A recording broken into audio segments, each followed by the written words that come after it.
Nico, you were at ISU this weekend. How did Western look? Yeah, the Leathernecks were in Normal taking on the Redbirds of Illinois State, and it was a close call for the Cardinals entering a do-or-die game against the Pirates. All that and much more coming up in sports.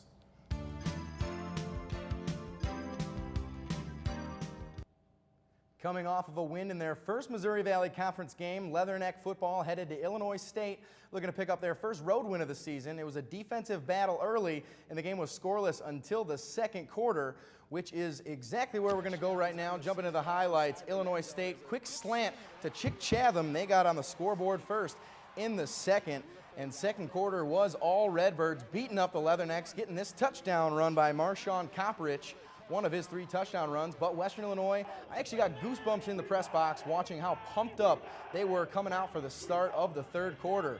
As you can see, J.C. Baker getting the team fired up. First play of the third quarter for Illinois State, and that's going to be a forced fumble. Jonathan Rollins, David McDaniel got on the football. Momentum officially shifted to Western Illinois on that play. Trenton Norvell and the Leathernecks 36 yards of offense in the first half. 42-yard touchdown pass on the first play of the third quarter. Lance Lenore connecting on that strike.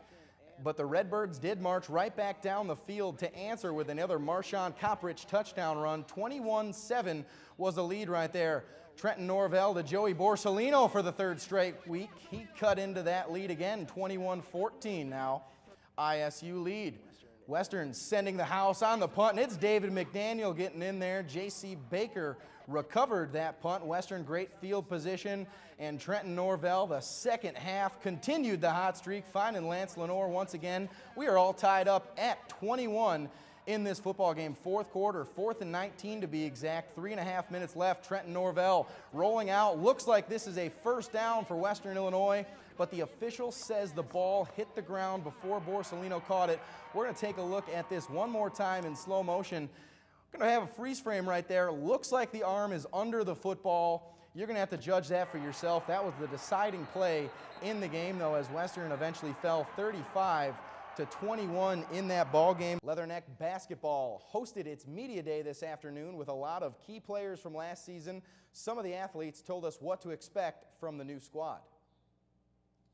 Just focus on just finding our own selves too within our role, like just finding the things that we can and cannot do, and just kind of mesh together as a team. Because I mean, everybody from the first guy to the 12th guy, we all are very compatible with one another. So I think that's been the focus, just to find who we are as players. I mean, it takes a while. It's a hard thing to do. Everybody's starting to get it, and it's coming along greatly. The men will open up their 2013 season next Tuesday against Knox College, and the women's team starts this Thursday on Halloween against Quincy. Both of those games will be at Western Hall. The Leathernecks dropped their final game of the season at Northern Iowa 28-13. The football team was down 7-3 early before the Panthers scored 3 touchdowns in the final 4 minutes of the second quarter off of 2 pick sixes from safety Ray Mitchell. With the loss, the Leathernecks ended the season at 4-8, but the Leathernecks did get some recognition throughout the league. Senior lineman Jimmy Holschlag and junior cornerback Martinez Davis were second-team All-Missouri Valley. Several Leathernecks also received honorable mention nominations as J.C. Baker, Kevin Kinsel, Ryan Deming, and Antoine Ford all earned honorable mention for their play. 3 Leathernecks were also voted to the Missouri Valley Football Conference All-Newcomer Team. Redshirt freshman quarterback Trenton Norvell, freshman wideout Lance Lenore, and junior running back J.C. Baker. Baker was also runner-up for the Newcomer of the Year. His 1,149 rushing yards were 10th all-time in school history. All 3 of those players will be back next season. Sunday night football, where the Bears took on the Steelers. Jake Cutler got the Bears offense off to a quick start, but Big Ben would try to lead a comeback. It didn't start here in the second quarter, though, as he's going to get picked off by Major Wright, who's going to take this one 38 yards for the score. The Bears defense continuing to be one of the biggest threats in the league. when it comes to scoring touchdowns. Roethlisberger, though, trying to lead that comeback, down 14. He hits Antonio Brown in the back of the end zone. We're going to take a look at this one more time. One of the best catches you're going to see all season as Brown gets possession, gets the toe down just before the knee hits out of bounds. Jay Cutler and Earl Bennett trying not to be shown up, hitting a great catch here as well.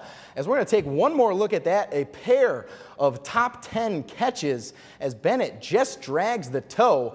The Bears get a big lead here, and Roethlisberger trying to finish up the comeback, but he's going to fumble this one. The ball is going to be caught by Julius Peppers, who's going to take it 40 yards for the score and put away the Steelers 41-23. The Bears win in Pittsburgh for their first time since 1989.